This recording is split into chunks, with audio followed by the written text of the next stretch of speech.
మొదటి నుంచి కూటమి పార్టీలు ఏదైనా ప్రచారం చేయడంలో వైఎస్ఆర్సీపీతో పోలిస్తే చాలా రెట్లు ముందంజలో ఉన్నారనే చెప్పాలి. గత ఎన్నికల్లో ఈ ప్రచారమే కూటమిని అధికారంలోకి తీసుకొచ్చింది అనడంలో ఎలాంటి అతిశయోక్తి లేదనే చెప్పాలి. జగన్మోహన్ రెడ్డిపై అదేవిధంగా వైఎస్ఆర్సీపీ ప్రభుత్వంపై ఉన్నవి లేనివి అన్నీ విపరీతంగా ప్రచారం చేసి 164 సీట్ల భారీ మెజారిటీతో అధికారంలోకి వచ్చారు.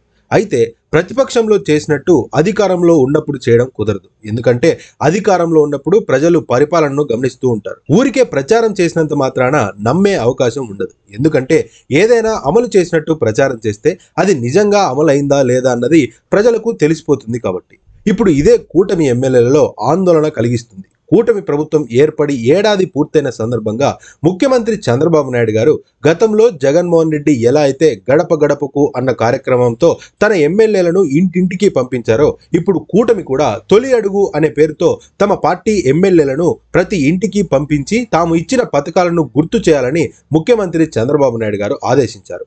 దీంతో ఎమ్మెల్యేలలో కాస్త ఆందోళన కనిపిస్తుందనే చెప్పాలి. ఎలా అయినా ఈ కార్యక్రమానికి డుమ్మా కొట్టాలని దారులు వెతుక్కుంటున్నారు.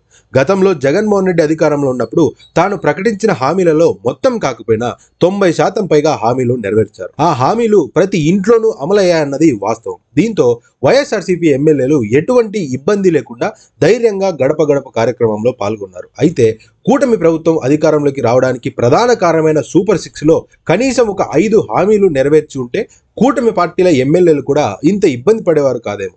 కేవలం పెన్షను, తల్లికి వందనం తప్ప మరే ఇతర హామీలు నెరవేర్చలేదు. తల్లికి వందనం పథకం కూడా ఇంకా అందని వారు ఉన్నారు. ఈ నేపథ్యంలో ఎమ్మెల్యేలు గ్రామ స్థాయిలోకి వెళ్తే జగన్మోహన్ రెడ్డి ఉన్నప్పుడు వస్తున్న పథకాలు ఏవీ రావడం లేదు, మీరు చెప్పిన పథకాలు కూడా ఏవీ ఇవ్వలేదు, జగన్మోహన్ రెడ్డి ఇస్తున్న దానికన్నా ఎక్కువగా ఇస్తామని చెప్పి అధికారంలోకి వచ్చారు, మీరు ఇవ్వాల్సినవి ఇవ్వకపోగా జగన్మోహన్ రెడ్డి ఇస్తున్న పథకాలు కూడా ఆపేశారని ఖచ్చితంగా నిలదీసే అవకాశం అయితే ఉంటుంది.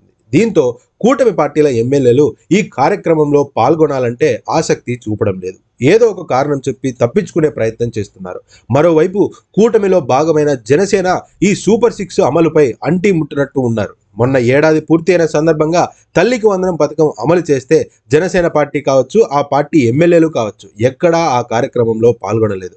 కనీసం తన అధికారిక సోషల్ మీడియాలో కూడా పోస్ట్ పెట్టలేదు. బహుశా తల్లికి వందనం ఇచ్చినప్పుడు హడావిడి చేస్తే మిగతా పథకాలు ఇవ్వనప్పుడు ప్రజలు జనసేన పార్టీని కూడా ప్రశ్నిస్తారు అన్న ఆలోచనతో సైలెంట్ గా ఉన్నారా అన్న అనుమానాలు కూడా కలుగుతున్నాయి.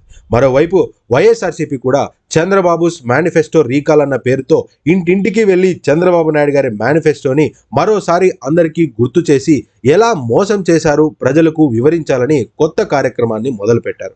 సో మొత్తానికి కూటమి ఎమ్మెల్యేలకు పెద్ద కష్టమే వచ్చి పడింది. మరి చూడాలి ఎంతమంది ఈ కార్యక్రమంలో పాల్గొంటారు అన్నది. అదేవిధంగా ఒకవేళ పాల్గొంటే ప్రజలు ఏ విధంగా రిసీవ్ చేసుకుంటారన్నది చూడాలి. ఏదేమైనప్పటికీ ప్రతిపక్షంలో లాగా మనకు నచ్చిన ఆరోపణ చేసి ప్రచారం చేసినంత సులభమైతే అధికారంలో ఉన్నప్పుడు కాదు.